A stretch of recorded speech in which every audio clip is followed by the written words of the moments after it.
안녕하세요. 요즘 세상 참 복잡하죠? 어디로 가야 할지 막막할 때가 정말 많은데요. 오늘은 바로 이 문제, 어떻게 내 길을 찾을 것인가에 대한 고용수 목사님의 설교를 한번 쉽고 깊이 있게 파헤쳐 보겠습니다. 자, 설교는 이런 말로 시작합니다.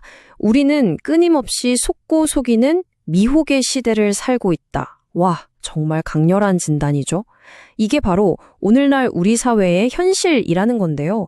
교회 다니는 사람이든 아니든 우리 모두가 겪고 있는 어떤 근본적인 문제를 콕 집어서 이야기하는 겁니다. 첫 번째 주제입니다. 세상 속에서 흔들리는 믿음. 네, 바로 이 미혹의 시대가 우리 믿음을 흔들고 있다는 건데요. 교회와 세상이 점점 비슷해지는 상황에서 나는 과연 다르게 살고 있는가 하는 아주 근본적인 질문을 던지는 거죠. 이게 우리가 마주한 첫 번째 도전입니다. 설교에서는 좀 뼈아픈 현실을 하나 짚어줍니다. 바로 그리스도인들이 세상 사람들과 별반 다를 게 없어졌다는 거예요. 실제로 여러 통계를 봐도 믿는 사람들의 윤리의식이나 생활 방식이 믿지 않는 사람들과 큰 차이가 없게 나타난다고 하죠. 그럼 대체 우리의 믿음이라는 건 뭘까요?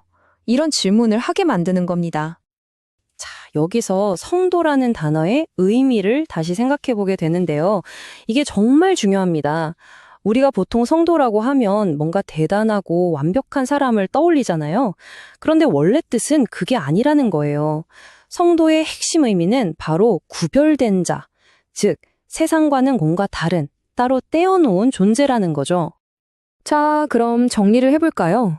세상은 우리를 속이려 하고 믿는 사람들도 그 안에서 방향을 잃고 있어요. 그럼 대체 어떻게 해야 이 혼란에 휩쓸리지 않고 제대로 살아갈 수 있을까요? 도대체 그 길이 어디에 있는 걸까요? 두 번째 파트입니다. 분별하라, 하나님의 명령. 이 질문에 대해 설교는 아주 명확한 해답을 제시합니다. 그건 바로 하나님의 명령을 따르는 겁니다. 아주 직접적이고 또 우리가 적극적으로 해야 할 일이죠. 로마서 12장 2절 말씀인데요. 이 세대를 본받지 말고 마음을 새롭게 해서 하나님의 뜻이 무엇인지 분별하도록 하라. 이 구절에 모든 게 담겨 있습니다. 변화는 그냥 가만히 있는다고 저절로 오는 게 아니라는 거죠. 하나님의 뜻이 뭘까? 적극적으로 생각하고 찾고 분별하려는 노력이 필요하다는 겁니다. 그리고 여기서 목사님이 아주 강하게 강조하는 게 있어요. 분별하라는 이 말이 그냥 이렇게 하면 좋지 않을까 하는 권유가 아니라는 겁니다. 이건 명령이라는 거죠. 해도 그만, 안 해도 그만인 선택사항이 아니라 반드시 해야 하는 의무사항이라는 거예요. 안 하면 그게 바로 불순종이라는 거죠. 정말 무게감이 다르죠? 세 번째 주제입니다. 왜 그분의 뜻을 알아야 하는가? 네, 분별하라가 명령이라는 건 알겠어요. 근데 왜 그렇게까지 해야 할까요? 그냥 내 생각대로 살면 안 되나? 왜 하나님의 뜻을 아는 게 그렇게 중요할까요? 설교는 여기에 대해 정말 중요한 세 가지 이유를 설명합니다. 자, 첫 번째 이유. 그건 바로 결국엔 하나님의 뜻만이 이루어지기 때문입니다. 아주 현실적인 이야기죠. 우리가 머릿속으로 아무리 많은 계획을 세워도 최후에 남는 건 딱 하나, 바로 하나님의 계획이라는 겁니다.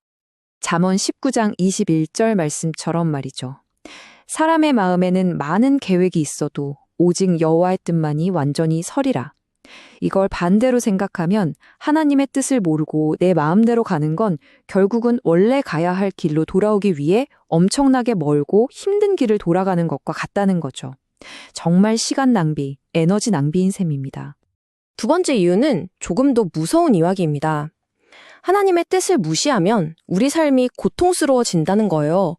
뭔가 일이 계속 꼬이고 힘들고 어둠 속을 헤매는 것 같은 삶이 바로 하나님의 뜻을 거스를 때 나타나는 결과일 수 있다는 경고입니다.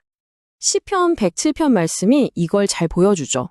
하나님의 말씀을 거역하고 그분의 뜻을 멸시했더니 그 결과로 고통을 겪고 마음이 낮아졌다고 하잖아요. 그러니까 내 삶이 너무 힘들고 팍팍하다면 혹시 내가 하나님의 인도를 거부하고 있는 건 아닌지 돌아볼 필요가 있다는 겁니다.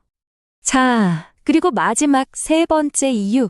이건 바로 기도 응답의 열쇠가 되기 때문입니다. 우리가 정말 간절히 기도하는데 왜 응답이 없을까 고민될 때가 많잖아요. 그 해답이 바로 여기에 있을 수 있습니다.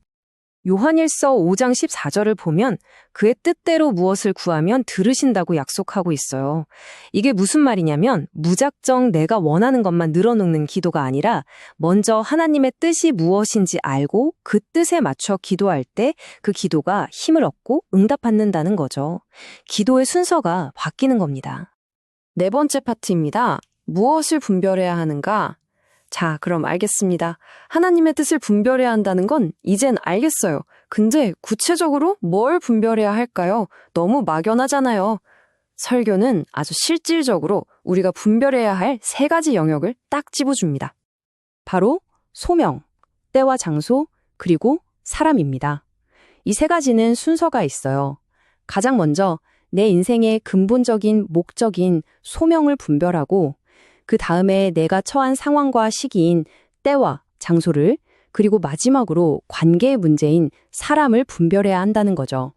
특히 소명에 대해 가장 길게 설명하는데요. 소명은 그냥 직업 같은 게 아니에요.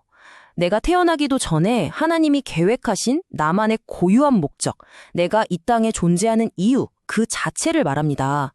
구원받은 목적과 일하는 목적, 이 모든 걸 포함하는 개념이죠.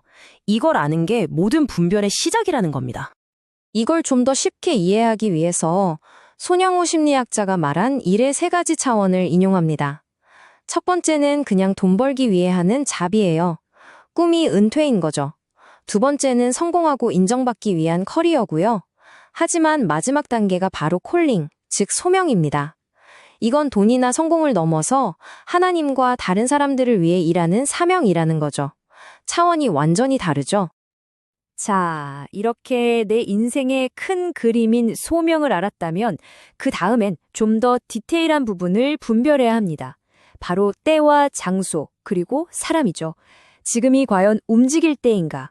내가 있는 이곳이 맞는 장소인가? 내가 함께하는 이 사람들이 올바른 동역자인가? 이런 구체적인 질문들을 계속 던지면서 하나님의 인도를 구해야 한다는 겁니다. 자, 이제 마지막 5번째 파트입니다. 가장 선하고 기쁜 길. 이렇게 평생 하나님의 뜻을 구하고 분별하며 살아간다면 과연 그 끝에는 뭐가 있을까요? 설교는 바로 그 놀라운 약속을 이야기하면서 마무리를 합니다. 우리가 하나님의 뜻이라고 하면 왠지 무섭고 내가 원하는 건 다 포기해야 할 것 같은 두려움이 있잖아요. 그런데 성경은 전혀 다르게 말합니다. 하나님의 뜻은 선하고 기뻐하시고 온전하다고 말이죠. 이건 우리를 괴롭히는 함정이 아니라 우리에게 가장 좋은 길이라는 겁니다. 결국 하나님의 뜻을 따른다는 건 고난이 아예 없는 편한 인생을 산다는 뜻이 아니에요. 오히려 고난이 찾아와도 그 속에서 보호를 받고 결국에는 모든 것이 합쳐져서 좋은 결과를 만들어내는 진짜 형통한 삶을 살게 된다는 약속인 거죠. 이게 바로 핵심입니다. 자, 오늘 내용을 정리하면서 설교는 우리 각자에게 이 질문을 던집니다. 오늘 당신의 삶에서 가장 먼저 분별해야 할 것은 무엇입니까? 이 질문을 마음에 품고 돌아가셨으면 좋겠습니다. 지금까지 함께해 주셔서 정말 감사합니다.